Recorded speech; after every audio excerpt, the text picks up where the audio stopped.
Olá, meus amigos e amigas de fé, sejam muito bem-vindos ao nosso canal. Hoje, vamos mergulhar num tema que toca o coração de todos nós em algum momento da vida. Mas não vamos falar apenas do medo. Vamos falar sobre a sua cura, sobre a força que o supera, a fé. Você já se sentiu paralisado pelo medo? Medo do futuro, medo de falhar, medo da solidão, ou até mesmo medo do que os outros vão pensar? Saiba que você não está sozinho. A Bíblia está repleta de histórias de pessoas comuns, como eu e você, que enfrentaram medos gigantescos, mas encontraram em Deus a coragem para seguir em frente. Fique comigo até o final, porque hoje vamos descobrir juntos como transformar o medo em uma fé inabalável. O medo e a fé são como dois lados de uma mesma moeda, onde um cresce, o outro diminui. O medo se alimenta da incerteza. Ele sussurra no nosso ouvido. E se não dar certo? E se você não for capaz? Ele foca nos problemas, nos gigantes que parecem intransponíveis. Já a fé, meus amigos, faz exatamente o oposto. A fé não nega a existência do problema, mas ela muda o nosso foco. Ela nos faz levantar os olhos e olhar para aquele que é maior do que qualquer problema. O nosso Deus. A fé nos lembra das promessas divinas. Enquanto o medo diz você está sozinho, a fé responde com as palavras de Hebreus 13:5. Nunca o deixarei, nunca o abandonarei. É uma escolha diária, de onde colocaremos nosso foco, nas ondas da tempestade ou em Jesus, que caminha sobre elas. Vamos viajar um pouco pela palavra de Deus e ver isso na prática. Pense em Gideão. Ele estava escondido, malhando trigo num lugar secreto por medo dos midianitas. Ele se sentia o menor da sua família, o mais fraco. Mas Deus não o viu assim. O anjo do Senhor o chamou de homem valente. Deus viu o potencial que o medo estava escondendo.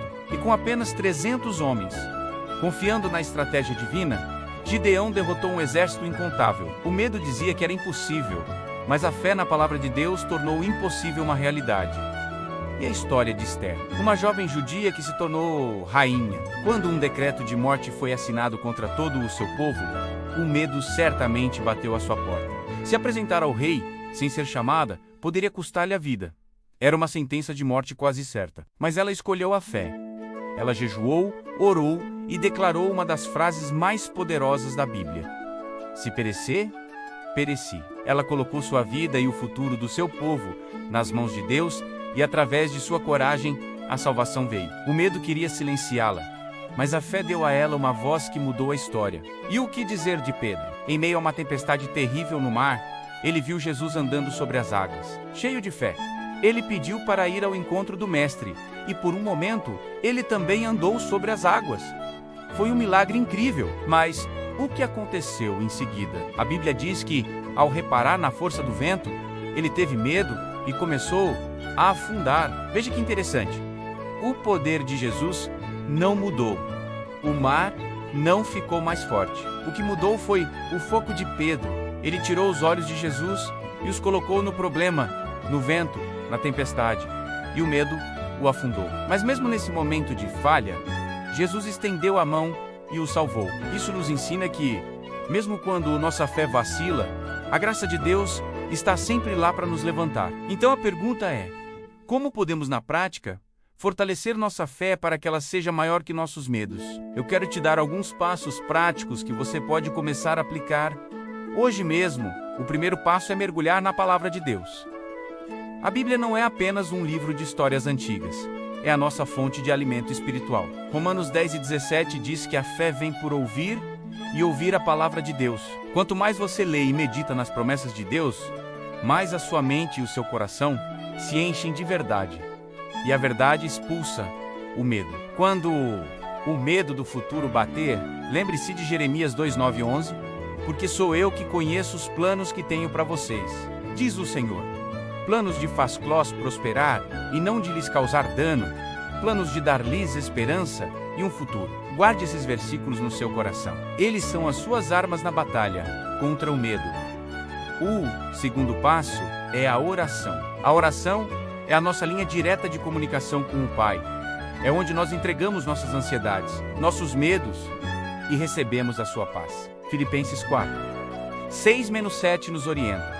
Não andem ansiosos por coisa alguma, mas em tudo, pela oração e súplicas, e com ação de graças, apresentem seus pedidos a Deus. E a paz de Deus, que excede todo o entendimento, guardará os seus corações e as suas mentes em Cristo Jesus. Não guarde o medo para você. Converse com Deus. Desabafe. Ele ouve e se importa. A oração transforma o peso do medo em leveza da paz. O terceiro passo é a comunhão. Não fomos feitos para caminhar sozinhos. Provérbios 2:7-17 diz que assim como o ferro afia o ferro, o homem afia o seu companheiro. Esteja perto de pessoas de fé. Compartilhe suas lutas com irmãos e irmãs de confiança na sua igreja. Ouvir o testemunho de outra pessoa, receber uma oração, ou simplesmente saber que alguém está ao seu lado, pode fazer toda a diferença. A comunidade nos fortalece e nos lembra que não estamos sozinhos na jornada. O medo nos isola. A comunhão nos une e nos dá força. E por fim, o quarto passo. Pratique a gratidão. A gratidão muda a nossa perspectiva. Em vez de focar no que falta ou no que pode dar errado, comece a agradecer a Deus por tudo o que Ele já fez e por tudo o que Ele é. Crie um diário de gratidão. Todos os dias, anote 3 coisas pelas quais você é grato. Pode ser o sol que nasceu, a sua saúde, sua família, um livramento. Ao fazer isso, você treina sua mente para ver a bondade e a fidelidade de Deus em toda parte. E um coração grato é um terreno fértil para a fé florescer e um deserto para o medo. Lembre-se, superar o medo através da fé não é um evento único. É um processo contínuo, uma caminhada diária. Haverá dias em que o medo parecerá mais forte. Nesses dias, lembre-se de Pedro afundando e de Jesus estendendo a mão. Clame por ele. Ele é fiel para te socorrer. A coragem não é a ausência do medo, mas a decisão de agir apesar do medo, confiando que Deus está no controle. Eu quero te encorajar hoje a dar o primeiro passo. Escolha um desses 4 pilares que falamos, menos a palavra, a oração, a comunhão ou a gratidão, e comece a praticá-lo com intencionalidade nesta semana. Escolha um versículo sobre medo e memorize-o. Separe 5 minutos a mais para orar. Mande uma mensagem para um amigo da igreja. Comece seu diário de gratidão. Pequenos passos de fé constroem uma fortaleza inabalável contra o medo. Que a paz de Deus, que vai muito além de todo entendimento humano, inunde seu coração e sua mente. Que você possa sentir a presença dele te envolvendo e te dizendo: não tema, pois eu estou com você. Não se assuste, pois eu sou o seu Deus. Eu o fortalecerei e o ajudarei. Eu o segurarei com a minha mão direita vitoriosa. Muito obrigado por ter ficado comigo até aqui. Se esta mensagem tocou o seu coração, deixe seu like, compartilhe com alguém que precisa ouvir isso e se inscreva no canal para não perder nossos próximos vídeos. Deixe nos comentários qual passo prático você vai começar a aplicar. Vamos crescer juntos em fé. Um grande abraço e até a próxima.